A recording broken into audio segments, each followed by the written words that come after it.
जय हिंद, जय भारत। मैं हूं रीना सुथार और स्वागत करती हूं आपका एक ऐसे चैनल में जहां कर्मचारी पेंशनर्स और फैमिली पेंशनर्स के वेलफेयर से जुड़ी जानकारी तो शेयर होती ही है, लेकिन इसके साथ साथ बात की जाती है सीपी ग्राम के बारे में। यानी इस बारे में सबसे ज्यादा बात होती है कि कैसे पेंशनर्स और फैमिली पेंशनर्स अपनी पेंशन संबंधी समस्याओं को सुलझा सकते हैं, वो भी घर बैठे हुए। तो चलिए आज के इस बेहद ही महत्वपूर्ण वीडियो में कौन कौन से टॉपिक मैंने शामिल किए हैं, सबसे पहले हम वो देख लेते हैं। देखिए, अप्रैल महीने की पेंशन क्या 58% डीएडीआर के साथ आएगी या 60% डीएडीआर के साथ आएगी? आज के इस वीडियो में इसके बारे में बात करेंगे। और डीआर से जुड़ा हुआ एक लेटर जो कैबिनेट सेक्रेटरी को भेजा गया है, इसके बारे में भी बात करूंगी आज के इस वीडियो में। ये और इसके साथ नेशनल इंक्रीमेंट और पीएमआर वेटरन्स जो ओआरओपी को लेकर परेशान हो रहे हैं, इन दोनों ही विषय पर हम विस्तार से बात करेंगे। तो चलिए इसी जानकारी के लिए आज के इस वीडियो में हम आगे बढ़ते हैं। और वीडियो में आगे बढ़ते हुए आप सभी से निवेदन है कि वीडियो में अंत तक बने रहिएगा। इस चैनल के माध्यम से दी गई जानकारी अगर आप सभी लोगों के लिए यूजफुल रह रही है तो लाइक और शेयर कर दीजिएगा। इस वीडियो को हाइप जरूर से करिएगा ताकि यूट्यूब इस वीडियो को हर एक कर्मचारी पेंशनर फैमिली पेंशनर्स तक पहुंचाए। आप चाहें तो चैनल को ज्वाइन कर सकते हैं, ये पूरी तरीके से ऑप्शनल है, लेकिन अगर सब्सक्राइब नहीं किया है तो जल्दी से पहले चैनल को सब्सक्राइब कर दीजिए, नोटिफिकेशन ऑन रखिए ताकि हर एक वीडियो की जानकारी आप लोगों तक पहुंचती रहे। इसी के साथ आज के इस वीडियो की शुरुआत करेंगे अप्रैल महीने की पेंशन के साथ। देखिए, जब हम अप्रैल महीने की पेंशन के बारे में बात करेंगे तो हमारे जो कर्मचारी पेंशनर और फैमिली पेंशनर्स जिनके मन में महंगाई भत्ते को लेकर सवाल है, उनके जवाब भी उनको ऑटोमेटिकली मिल ही जाने हैं। तो सबसे पहली बात कि अप्रैल महीने की पेंशन जो है वो क्या बढ़ी हुई आएगी या पुराने दर से ही आएगी? तो देखिए, क्योंकि केंद्र सरकार ने अभी तक यानी अप्रैल की 17 तारीख हो चुकी है, बावजूद इसके केंद्र सरकार ने 1 जनवरी 2026 से बढ़ने वाले महंगाई भत्तों की घोषणा नहीं की है। तो अप्रैल महीने की पेंशन में ये बढ़ोतरी नहीं होगी।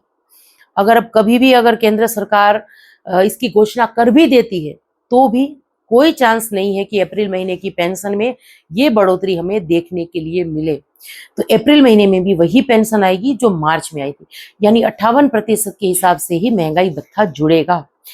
लेकिन अगर हम अब बात करें कि प्रयास क्या हो रहे हैं, तो देखिए इससे महंगाई भत्तों को लेकर यानी केंद्र सरकार जल्दी से जल्दी महंगाई भत्तों की घोषणा कर दे, इसको लेकर क्या प्रयास हो रहे हैं, इसके बारे में अगर बात करूं तो देखिए इससे पहले 2 लेटर मैंने शेयर किए थे जहां पर केंद्र सरकार से ये मांग की गई थी। माननीय वित्त मंत्री जी से को ये लिखा था कि आप जल्दी से जो है महंगाई भत्तों की घोषणा कर दीजिए, क्योंकि जो कर्मचारी हैं पेंशनर्स हैं, इनके मन में चिंता और आक्रोश है।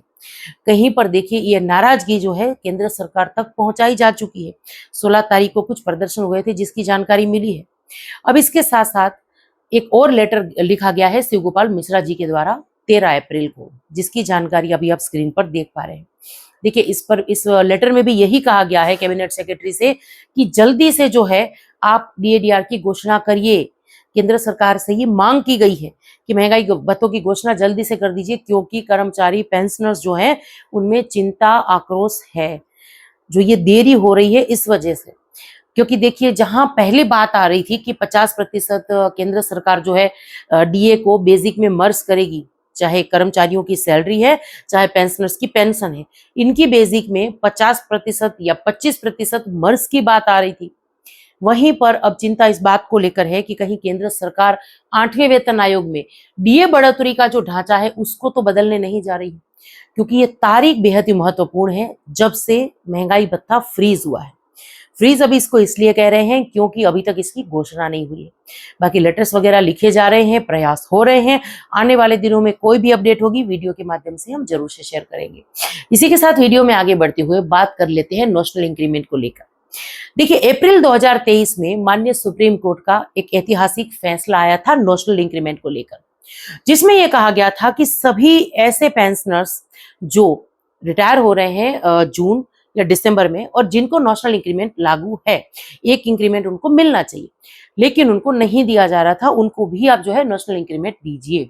बावजूद इसके देखिए अभी तक किसी भी विभाग की तरफ से, रेलवे को हम अगर रेलवे की बात छोड़ भी दें, क्योंकि रेलवे की तरफ से तो बाकायदा लेटर्स वगैरह जारी काफी समय से हो गए हैं शुरू, तो उसके बारे में तो जो रेलवे के पेंशनर्स हैं उनको तो नेशनल इंक्रीमेंट मिल ही रहे हैं।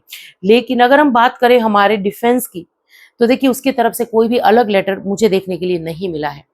और कहीं कुछ एक व्हाट्सएप ग्रुप में ये बात भी चल रही है या फॉर्म वगैरह भी भराए जा रहे हैं नेशनल इंक्रीमेंट को लेकर, और ये दावा किया जा रहा है कि इस फॉर्म को भर के आप जिला सैनिक बोर्ड में दे दीजिए तो आपको नेशनल इंक्रीमेंट मिल जाएगी। देखिए अगर ऐसा होता है तो ये बहुत अच्छी बात है। हमारे जो डिफेंस के पेंशनर्स हैं उनको परेशानी नहीं होनी चाहिए, ऐसा मेरा और आप सभी का मानना है। लेकिन ऐसा कहीं होता हुआ नहीं दिख रहा है, और क्योंकि अभी कोई लेटर्स वगैरह रक्षा मंत्रालय की तरफ से जारी नहीं हुआ तो इस विषय पर मैं अलग से टिप्पणी नहीं कर पाऊंगी। पर लेकिन देखिए कुछ एक मामले ऐसे होते हैं जहां हमें सावधानी बरतनी होती है। कई बार ऐसा होता है कि हमारे जो डाटा है, हमारे सर्विस से जुड़े हुए जो डॉक्यूमेंट्स वगैरह है वो इकट्ठे हो जाते हैं। फिर इसके बाद पहले जो रास्ता हमें बेहद ही आसान लगता है, चाहे नेशनल इंक्रीमेंट का हो चाहे पीएमआर का हो, वो बाद में आके जाके अपनी जटिलताओं में बदल जाता है। तो इस बात से हमें बचना है। और बाकी इसको लेकर कोई भी अपडेट होगी चैनल से जुड़े रहिए, वीडियो को देखते रहिए, अपडेट में जरूर से शेयर कर दूंगी। पर अभी किसी डिफेंस पेंशनर्स को नेशनल इंक्रीमेंट मिला उसको लेकर कम से कम हमारे पास कोई जानकारी नहीं है, पर मैं इसकी अपडेट लेने की पूरी कोशिश करूंगी। इसी के साथ वीडियो में आगे बढ़ते हुए बात करते हैं हमारे पीएमआर वेटरन्स के बारे में। देखिए समय समय पर मुझे बहुत सारे कमेंट्स आते रहते हैं कि मैम पीएमआर वेटरन्स हैं जिनको ओआरओपी नहीं मिली है उनको भी मत भूलिएगा। और बिल्कुल अभी देखिए अगर मैं बात करूं जो पीएमआर वेटरन्स हैं उनको ओआरओपी में तो नुकसान हुआ ही है। ओआरओपी 2 या 3 तो लागू नहीं हुई है, लेकिन 2029 में जो ओआरओपी 4 आएगी वो भी नहीं मिलने वाली है। अभी हाल फिलहाल जो माहौल चल रहा है उसको देखकर अगर कहें तो कुछ एक केस गए थे एफटी में जहां पर पेंशनर्स जीत चुके हैं, और कुछ केस ऐसे हैं जो लगे हुए हैं लेकिन उसको सुनवाई नहीं हो रही है, उस पर डिसीजन नहीं बन पा रहा है, फैसला नहीं आ रहा है क्योंकि केंद्र सरकार ने रिव्यू पिटीशन दायर कर दिया है।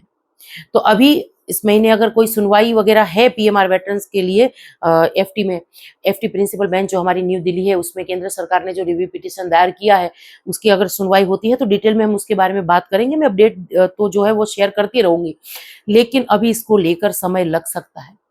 इसी बीच हमारे बहुत सारे पीएमआर वेटरन्स कहते हैं कि मैम ओआरओपी 4 जो 2029 में आ जाएगी और ये समय से आएगी, उसमें हमें कोई शक नहीं है। अगर उसके बारे में बात करूं तो देखिए क्योंकि अभी जो ओआरओपी 3 को लेकर माननीय सुप्रीम कोर्ट ने क्या कहा था कि ओआरओपी जो है वो जो डिफेंस के पेंशनर्स, फैमिली पेंशनर्स हैं उनका हक है, उसको समय से लागू करना चाहिए।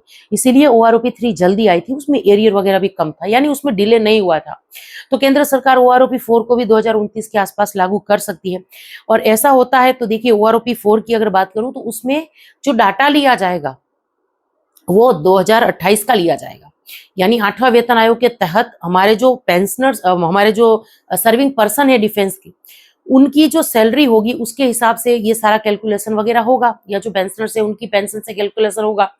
तो तब ओआरओपी ये 8 पे कमीशन तो आ ही जाना है, तो उसी के हिसाब से जो है ओआरओपी 4 आएगी, बेसिक में उसी हिसाब से कैलकुलेशन वगैरह होगा। तो नुकसान तो यहाँ पीएमआर वेटरन्स को है ही। ओआरओपी 2 भी नहीं मिला, 3 भी नहीं मिला, और ओआरओपी 4 भी नहीं मिलेगा। वेतन आयोग मिलेगा, ये एक अच्छी बात है और ये मिलना भी चाहिए क्योंकि उन्होंने भी अपनी सर्विस तो कम से कम कंप्लीट की है। किन्हीं वजहों से वो घर पे आए हैं, ऑन रिक्वेस्ट रिटायर हुए हैं, पर जो सिचुएशन है वो अलग अलग है। कई बार 20 साल जो सर्विस जिनकी हो चुकी है, ऐसे कई पेंशनर्स फोन करके कहते हैं कि मैम सिचुएशन कुछ ऐसी थी कि हमें रिटायरमेंट लेनी पड़ी है। तो ऐसे बहुत सारे पेंशनर्स हैं, तो इनकी समस्या भी केंद्र सरकार को सुननी चाहिए, दर्द को समझना चाहिए।